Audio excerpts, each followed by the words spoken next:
پوری قوم یہ سمجھے کہ یہ جو لیٹر آیا ہے، یہ جو کاغذ آیا ہے امریکہ کی جانب سے، اور اس میں کیا الفاظ استعمال کیے گئے ہیں کہ جب تک عمران خان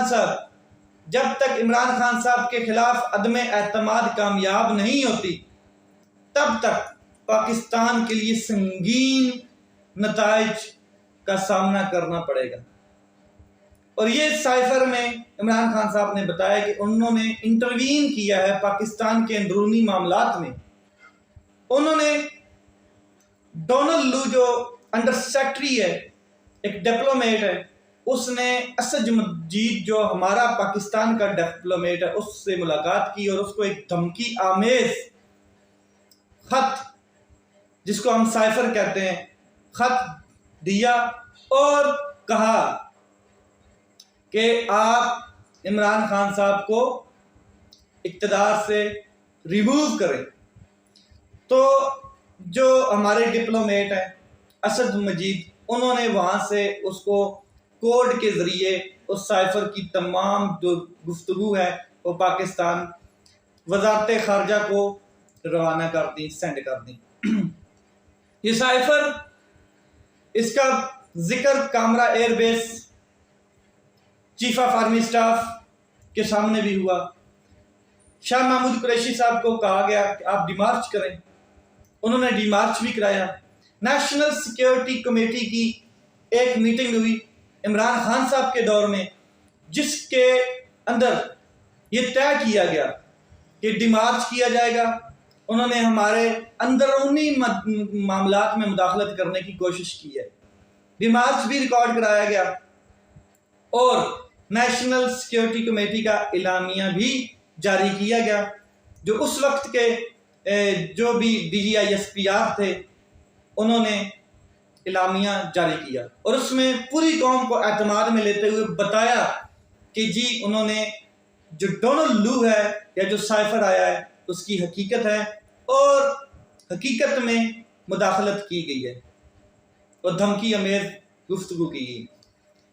پھر رجیم چینج ہوتی ہے۔ رجیم چینج کے بعد جو یو ایس اے چاہتا تھا، جو امریکہ چاہتا تھا، وہی ہوا۔ ان کے اپنے لوگ پاکستان کے اوپر مسلط کر دیے گئے، انہی کے اپنے لوگ جو ان کے خواہش مند تھے، جیسے کہ آپ نے پچھلے 14 مہینوں میں دیکھا کہ شہباز شریف صاحب ہر بار یہ کہتے ہوئے نظر آئے کہ کیا ضرورت تھی ایبسولوٹلی ناٹ کہنے کی، کیا ضرورت تھی امریکہ کے ساتھ تعلقات خراب کرنے کی۔ ان ساری چیزوں سے واضح ہوتا ہے کہ ان کا مقصد پورا ہوا اور نیشنل سیکیورٹی کمیٹی کا دوبارہ اجلاس بلایا گیا، جس میں اسد مجید ڈپلومیٹ یو ایس اے کے، ان کو بھی بلایا گیا اور انہوں نے بھی حقیقت واضح کی۔ انہوں نے بالکل اس حقیقت سے ڈینائی نہیں کیا، انہوں نے اپنے موقف پر ڈٹے رہے اور بتایا کہ جی بالکل اسی طرح ہے جس طریقے سے بتا دیا گیا آپ کو کہ انہوں نے یہ بات کی ہے۔ اس ٹائم تک تحریک عدم اعتماد ٹیبل نہیں ہوئی تھی، تو تب بھی ایک اعلامیہ جاری کیا جاتا ہے اور تب بھی یہ بات بتائی جاتی ہے پوری قوم کو۔ یہ میں ساری ڈیٹیل آپ کو اس لیے بتا رہا ہوں کہ آپ کو ایک بار دوبارہ ریمائنڈ کراؤں کہ اصل حقیقت کہاں سے شروع ہوئی، کہاں سے اور کہاں پر اب آ کے دوبارہ رکی ہے۔ یہ ساری چیزیں چلتی رہیں۔ پی ڈی ایم نے کبھی نہیں مانا پورے اس رجیم آپریشن کے بعد کہ کوئی سائفر نام کی حقیقت ہے اور کوئی سائفر نام کا ٹکڑا کاغذ ہے۔ البتہ جو نیشنل سیکیورٹی کمیٹی میں یہ جو لوگ بیٹھے تھے پی ڈی ایم کے، یہ وہاں پر کس کاغذ کے ٹکڑے کے اوپر گفتگو کرنے کے لیے انہوں نے وہ نیشنل سیکیورٹی کمیٹی کی میٹنگز بلائی تھی؟ کیا کسی کا کوئی نکاح نامہ تھا یا طلاق نامہ تھا کہ اس کے اوپر یہ ڈسکشن ہو رہی تھی، یا کوئی پاکستان کا کوئی اور بڑا معاملہ تھا جس کے اوپر ڈسکشن ہو رہی تھی؟ سائفر کے اوپر ہی 2 بار نیشنل سیکیورٹی کمیٹی کی میٹنگ بلائی گئی تھی۔ کہنے کا مقصد یہ ہے کہ پورے پاکستان کی سیاست اسے ایک نقطے کے اوپر گھومتی رہی اور کسی نے اس کی تحقیق نہیں کی۔ عمران خان صاحب نے چیف جسٹس عمر عطا بندیال صاحب کو بھی سینڈ کی اس کی کاپی، اور باقی تمام جو سٹیک ہولڈرز ہیں ان کو تو یہ چیز پتہ ہی تھی۔ چیف آف آرمی سٹاف کو بھی یہ چیز پتہ تھی، اسپیکر اسمبلی کے پاس بھی یہ بات گئی اور انہوں نے کہا کہ ٹھیک ہے۔ پھر آپ کو پتہ ہے قاسم سوری صاحب نے اس سائفر کے حوالے سے ایک رولنگ بھی دی جس کو دوبارہ معطل کر دیا گیا by supreme court of Pakistan.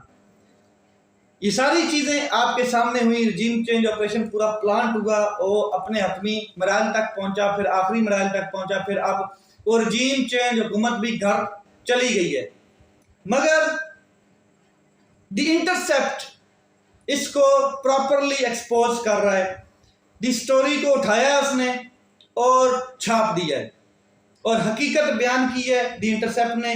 اب پی ڈی ایم والے ذرا آئیں اور بتائیں کہ اور چیلنج کریں، امریکہ کے اس نیوز پیپر کو جا کے چیلنج کریں، اس کی سٹوری کو چیلنج کریں، اس کے خلاف کیس بنائیں۔ نہیں بنا سکتے۔ کیوں بنائیں گے؟ کیونکہ ان کو پتہ ہے کہ امریکہ کے ساتھ پنگا پہلے بھی ہم نہیں لے سکتے اور اب بھی نہیں لے سکتے۔ یہ صرف آنکھیں ایک ہی شخص دکھا سکتا تھا امریکہ کو، اور وہ ہے عمران خان صاحب، جو زندہ قوم کا لیڈر ہے، جو زندہ دل انسان ہے، جس نے کبھی غلامی قبول نہیں کی۔ یہ تو غلام لوگ ہیں۔ چیلنج کریں اب جا کے دی انٹرسیپٹ کو کہ کیوں آپ نے یہ شائع کیا ہے، کیوں آپ نے یہ سٹوری شائع کی ہے۔ اس سائفر کا بیانیہ ہو کا بہو جیسے تھا ایز اٹ، انہوں نے پوری سٹوری چھاپ دی ہے، اور اب پورے 24 گھنٹے ہو چکے ہیں اس کے اوپر بات ہو رہی ہے۔ میں آپ کو ذرا بتا دیتا ہوں کہ اس سٹوری میں جو اس کی مین چیزیں ہیں وہ میں آپ کو بتا دیتا ہوں کہ وہ کیا لکھا گیا ہے اور کس طریقے سے اس کے اوپر بات کی گئی ہے جو دی انٹرسیپٹ نے شائع کی ہے۔ اس کی میں آپ کو بتاتا ہوں کہ انہوں نے کہا ہے کہ جی آل will be فارگیون، all will be فارگیون، تمام تر چیزیں معاف کر دی جائیں گی۔ یہ یو ایس اے کا وہ جو سائفر ہے اس کی بات کر رہا ہوں۔ Said a U S a diplomat, کس نے کہا؟ یو ایس اے کا ایک ڈپلومیٹ ڈونلڈ لو نے کہا تھا، if the no confidence vote against Pakistan Prime Minister Imran Khan succeed، اگر عمران خان صاحب کے خلاف جو نو موشن کانفیڈنس ہے یا نو کانفیڈنس جو موشن موو کی گئی تھی، حالانکہ کی گئی نہیں تھی، اس ٹائم ٹیبل نہیں ہوئی تھی، وہ سکسیڈ ہوتی ہے، کامیاب ہوتی ہے، تو آل ول بی فارگیون، تمام کا تمام معاف کر دیا جائے گا۔ اور دوسری جو انہوں نے سٹیٹمنٹ جاری کی وہ میں آپ کو بتا دیتا ہوں، یہ تو بہت لمبا چوڑا اس کے اندر لکھا گیا ہے۔ دوسری جو ہے وہ یہ کہا گیا کہ عمران خان صاحب کا ذاتی فیصلہ تھا رشیا جانے کا، اور عمران خان صاحب ذاتی حساب میں رشیا گئے تھے، اس میں پاکستان کے سٹیک ہولڈرز کا یا اسٹیبلشمنٹ کا کوئی ہاتھ نہیں تھا، حالانکہ یہ بالکل بکواس بات ہے۔ تمام سٹیک ہولڈرز نے یہ فیصلہ کیا تھا اور تمام کے تمام اسٹیبلشمنٹ اس کے ساتھ کھڑی تھی، اور عمران خان صاحب رشیا گئے۔ معاملات گمبھیر ہو جانے تھے، یہ کسی کو پتہ نہیں تھا رشیا اور یوکرین کے، مگر عمران خان صاحب گئے۔ میں صرف ایک چیز کہنا چاہتا ہوں، وہ یہ ہے کہ اگر عمران خان صاحب نے اس ٹائم بتایا تھا سائفر کے بارے میں، تو سپریم کورٹ آف پاکستان کو چاہیے تھا کہ اس کی تحقیقات کرتے، مگر سپریم کورٹ آف پاکستان نے تحقیقات نہیں کی، آج تک اس کی تحقیقات نہیں ہوئی، اور بہت سی چیزیں ہیں جن کی تحقیقات کبھی ہونی بھی نہیں ہے۔ اب پوری دنیا کے سامنے یہ چیز کھل کے آ گئی ہے، قوم پہلے ہی سمجھتی تھی کہ ہمارے ساتھ ظلم ہو چکا ہے اور رجیم چینج آپریشن کر کے ہمارے اوپر لوگ مسلط کر دیے گئے۔ ان چیزوں کا، ان سوالوں کا کوئی جواب دے کہ کون ذمہ دار ہے جو 14 ماہ میں قوم نے بھگتا ہے؟ کون ذمہ دار ہے ارشد شریف کے قتل کا، کیونکہ وہ بھی سائفر کے بعد ہی قتل ہوا اور رجیم چینج آپریشن کا حصہ سارا؟ کون ذمہ دار ہے عمران ریاض خان صاحب کے اغوا کا؟ کون ذمہ دار ہے جو لوگ جیلوں میں پڑے ہیں؟ کون ذمہ دار ہے جو میڈیا، سوشل میڈیا اور بڑے بڑے صحافیوں اور وکلاء اور باقی لوگوں کو جو سینئر سوسائٹی کے لوگ ہیں، سول سوسائٹی کے، ان کو اٹھایا گیا رجیم چینج آپریشن میں؟ یہ سارے سوالات ان کے کبھی جواب نہیں ملیں گے۔ پاکستان ہمیشہ زندہ رہے، پائندہ رہے، اور اس کی طرف دیکھنے والی ہر آنکھ میلی آنکھ کو نکال دیا جائے گا۔